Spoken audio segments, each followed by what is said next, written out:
Hey everyone, today I have the pleasure of hosting Oleg Shilovitsky, CEO and co-founder of openBOM. Now, openBOM is a SaaS platform that manages product data and connects manufacturers with supply chain networks.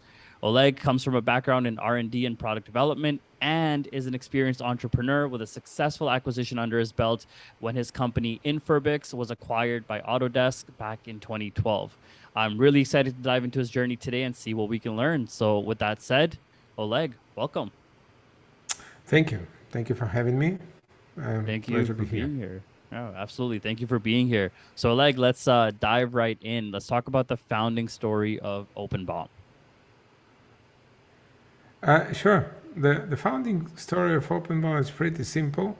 I've been in this business of helping manufacturing companies for quite a long time.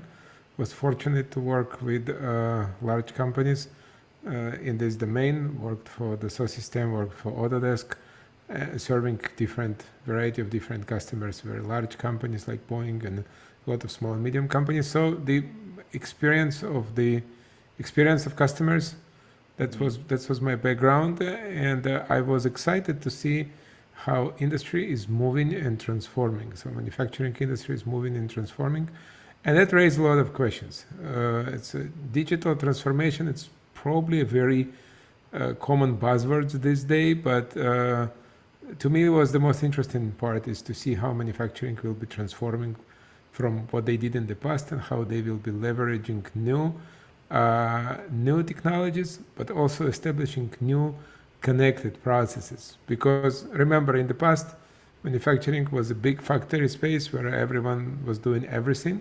Mm-hmm. And now it's a network where all companies are working together. And that's the excitement of how to make this transformation happen. So that's what's driving, and the pain of these customers. It's something that I was experiencing different opportunities in different situations in my previous career. So I thought the timing is right, and the timing is the only thing that you cannot choose. So when you feel the timing is right, then you need to do it. Otherwise, regrets will come. So that's the story. Okay. So, a question for you on that timing piece right there. I guess like you're saying the timing is right, but then what I also hear is like, well, don't wait for the right time. You just have to jump into it. So let's dive a little bit deeper into that. What do you mean by that? Well, it's not a question if you can wait for the right timing. Technically, you cannot wait. Mm-hmm. When you start a company, when you have a passion, but just keep in mind two things. First of all, every single founder, me included, are always too early in general, because everyone who is thinking about innovation, everyone who is thinking about how to change, you are always ahead of the game. So you're always trying to bring something in. So, but the real problem is that you come in too early. You're basically educating market, burning money, and then someone else will come and do it. So that's where the timing is important to understand. You cannot choose it, but you need to make a right assessment of the timing, because that's something that can technically make you succeed or fail. So you start too early, you educate market, no market. You come too late, well, everything is done. So it's very very tough. And I don't remember who said it. It said if you feel that you are late, it's probably right timing. So that's a That's tricky interesting. part. How did you go about assessing the right time for you to launch your product or start building it? Well, that's another great question. When I came with the previous company that I started, I thought that the timing was right, but it was very early in the process. So we've been developing interesting technologies, but it was very early in the process because in general, manufacturing companies were very concerned about cloud. So to go back in the industry 10 years ago, people were saying in manufacturing, like there is no way manufacturing companies will be using any cloud, because That's what? nuts. Like to put the IP, the most important thing that we have, to put it on the cloud, then no way someone will be doing this. It's like not the bank, you cannot do it. Mm-hmm. So and then 5, 6, 7 years later, the same companies, when I was talking to them and I said cloud, they said, oh, just tell me that you run on Amazon and that's everything is fine. So this is just a transformation. So everything is transforming, and our assessment of timing was right. And then COVID is just the biggest accelerator of anything digital, and timing comes. So like I have tons of examples, but it's essentially about readiness of manufacturing companies to move forward, which is a combination of the environment, combination of technology readiness, and also combination of people, because the new generation of people is coming, and they just don't understand how to work with all these archaic legacy systems. So they just turning everything on and say no way we will do it this way. So just we need to do it. Yeah. No, it's a very good point that you bring up. I think like a lot of, entrepreneurs that I've even spoken to, they have very innovative ideas, but it's almost like, well, the world may not be ready for that just yet. As great as that idea is and as necessary as it might be at some point, the world is not ready to buy into that just yet. And then that's where you're just spending a lot of time educating. And you're right. If you have the cash to keep that going and then, eventually lead into sales, then great. But if you don't, then that's a very tough game to be in. Absolutely, I can't agree more. Yeah. So you mentioned that you identified some pain points with your customers. What were those? Well, the major pain point with all customers that we are serving is their inefficiency of working with data. And again, data can be anything, of course, but if you think about what an average openBOM customer does, they are manufacturing products. So you can, I can pick anything on my desk, like this microphone, or a computer, phone, like anything. And it will be manufactured, and in order to manufacture, you need to go through the stages. So you need to go through design stage, and then you do planning for production. You need to purchase components. You need to hire people that will build it, or you need to organize the assembly. So you need to organize the thing. So the reality is that there is a lot of data is flying around in this process. So someone does design, and then design sits in files, and then someone is buying, and someone is like all these activities are involving data. But to have this, to make it efficiently, that's the big deal. And this is where most of companies are having trouble, is to organize these processes.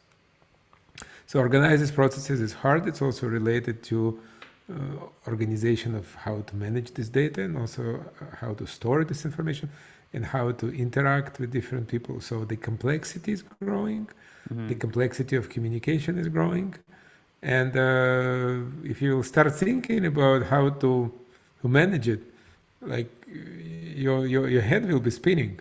Oh, I have design of my mechanical parts, and I have design of my electronic components coming from different places. How I ensure that they are coordinating in the same versions?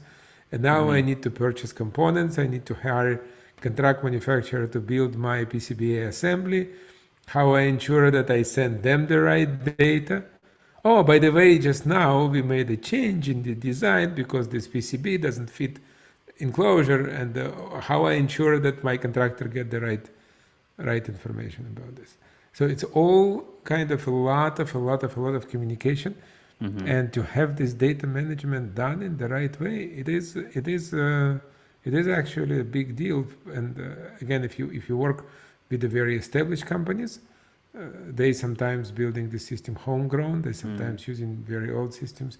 But if you work with a lot of new companies, and this is a lot of changes that happened for the last 10 years, because the contract manufacturing and the newer building technologies allows to small firms start producing something.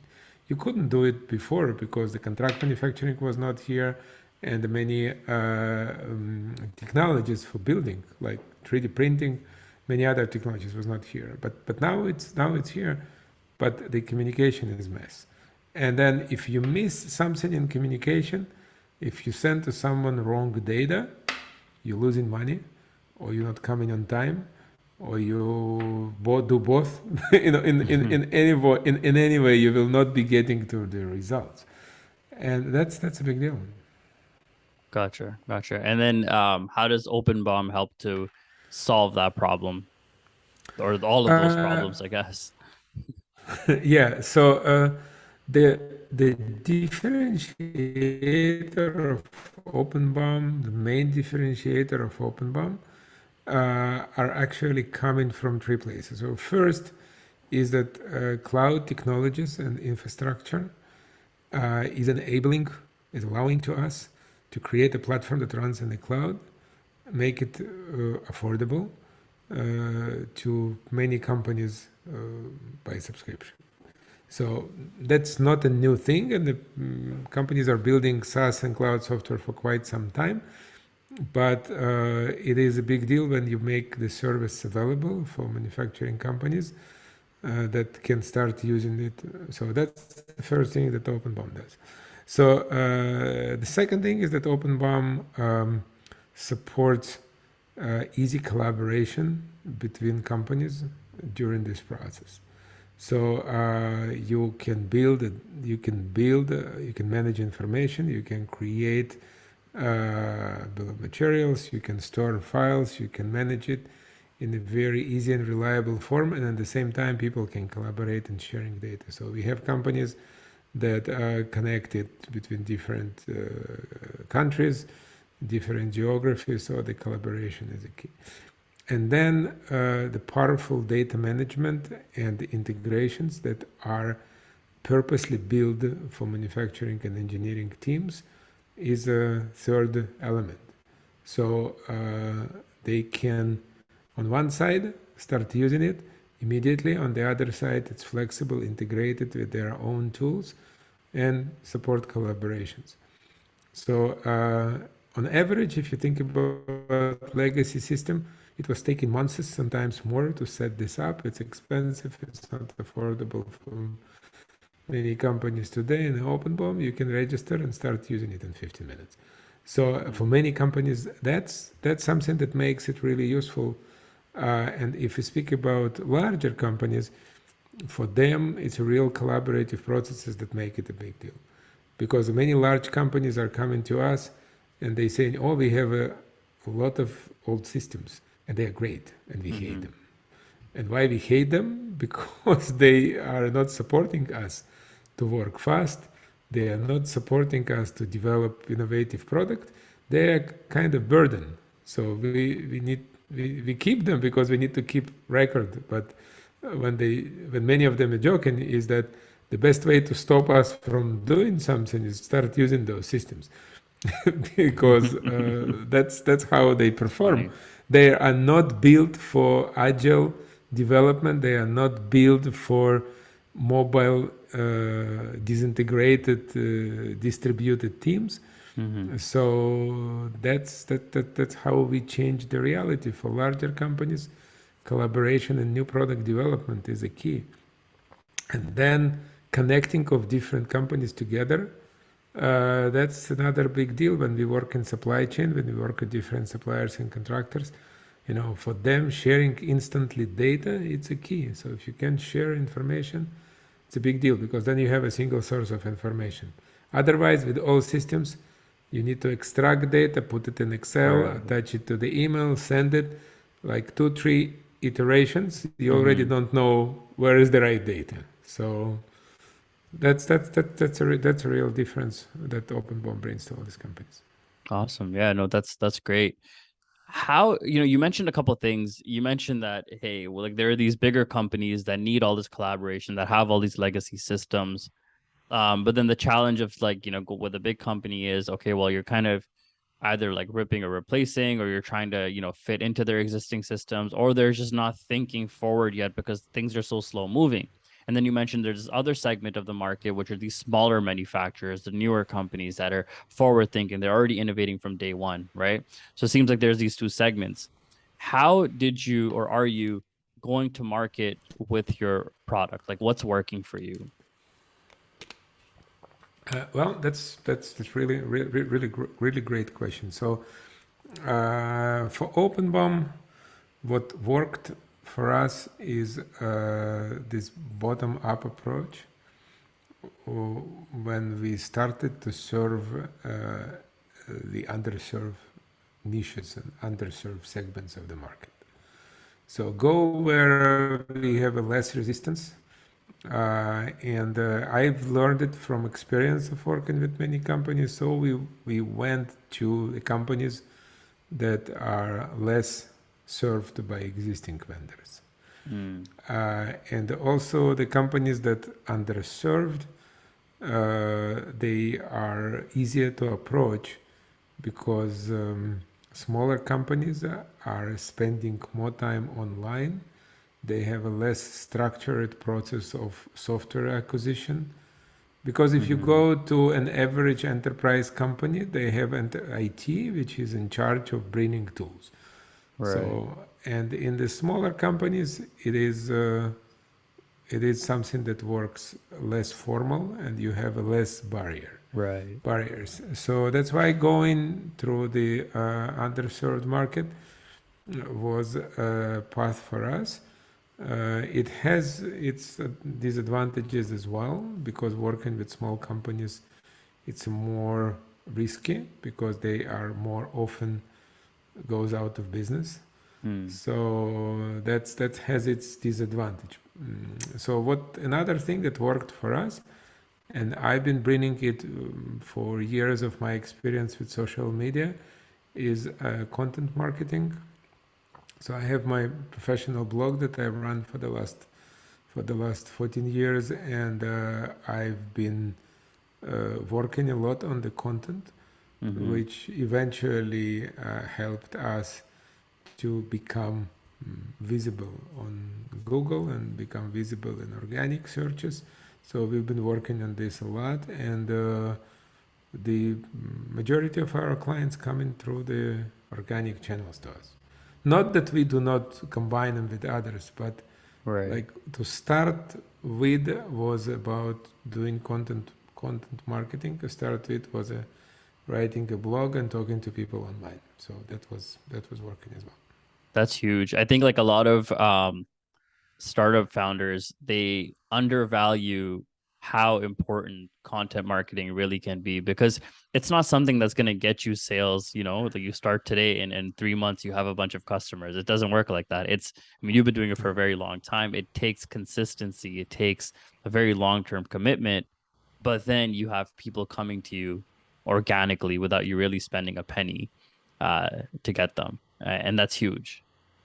Yeah, it is. It's certainly different in different markets. So I would not be saying to any founder, "Oh, that's what you need to do," because it dependent on the domain and dependent on the product and dependent on the market. So that's certainly something that needs to be assessed. But in our case, we are working with a very sophisticated buyer, so engineer. And anyone who works in a manufacturing company is a very sophisticated buyer. So first of all, they believe that they are smartest people in the world. This is the natural thing for engineers to think about. And they also believe that they know how. So, and that takes time to earn their credit, and takes time to earn their connection. So for us, it was absolutely important to put information online, because it helps them, what engineers call, to figure this out. And if they cannot figure this out, they say it doesn't worth it, because it's probably stupid. If I cannot figure this out, it's probably wrong, right? Right. That's funny. Yeah, and I do believe that, like, regardless of, I think, maybe the domain, maybe that's not the primary method. I'm glad that you mentioned that. But I think content marketing is also just an essential part of any kind of go-to-market plan, whether it comes first or comes later on. So I'm glad that you mentioned, though, assess your audience and see if that's what they really need. Or can you just reach out to them, give them a call to talk to them? Yeah. So you've been in the industry for quite some time, and you've seen it transform over the years. How do you see the next 10, 20 years? Like, where do you see manufacturing heading? Well, I think It's fundamentally transforming into connected ecosystem. So because in the modern world you cannot manufacture anything by yourself.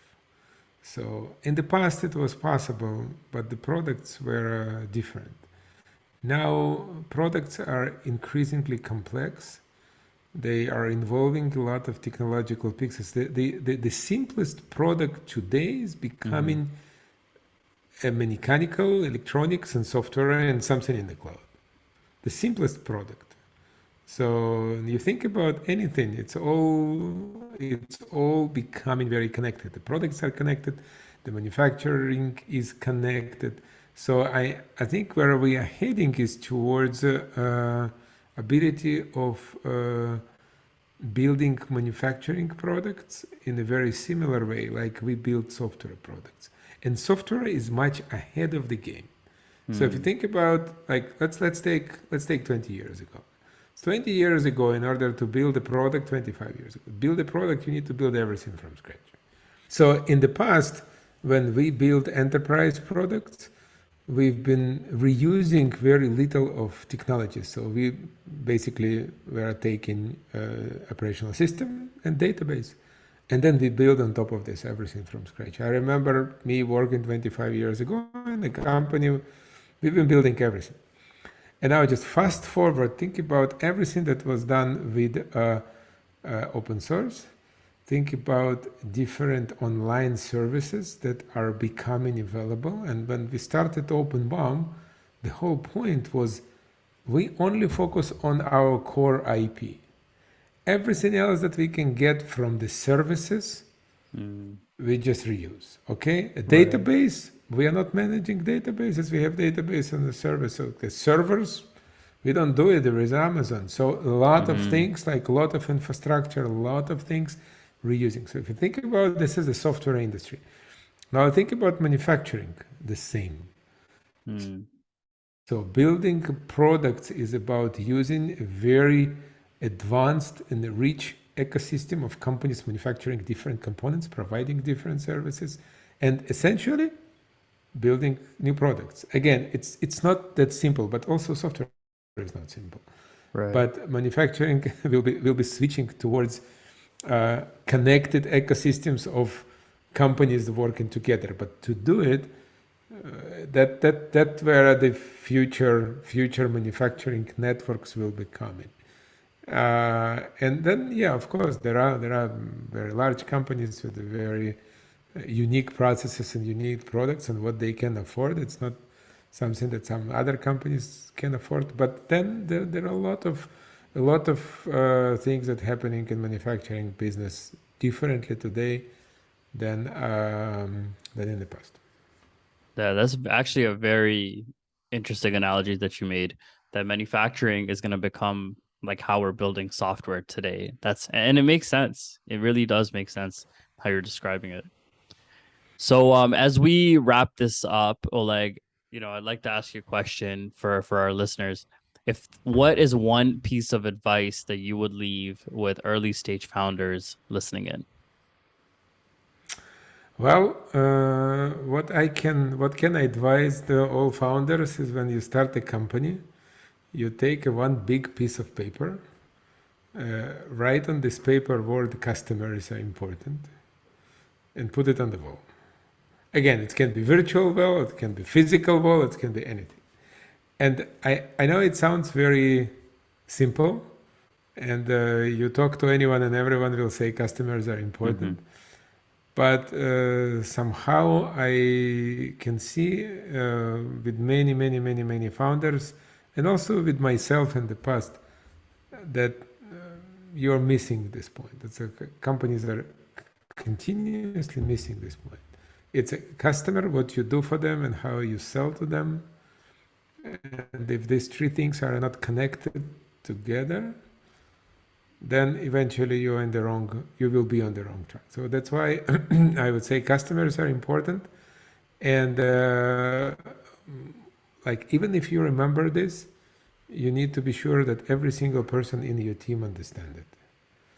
And once you make the entire team understand that customers are important, the company should be spinning around the customers, not anywhere around. And that's at least from my experience, something that can differentiate between being successful or not. Because if you will have customers that will use your product and will like your product and will, that's the foundation. Everything else you can figure this out. Like if you don't have customers, essentially you might have a great technology, but great team to go out, but you will not you will not make it. So Right. Great. Thank you. Thank you so much for sharing that. And Oleg, if our listeners want to connect with you, where can they find you? oh, absolutely, I am online, so I'm very much approachable. Like Google me, but go to oleg at openbom.com, or find me on LinkedIn, find me on Twitter, any other social networks. It's easy to find. Just Google me and go to openbom.com, send us email. Would be happy to help. Perfect. Oleg, thank you so much for coming on the show. Absolutely. Thank you for inviting me. Like I felt like 20 minutes was running just by check. Thank you for inviting me. It's a pleasure talking to you. Okay. All right. Thank you. Thank you. Bye bye.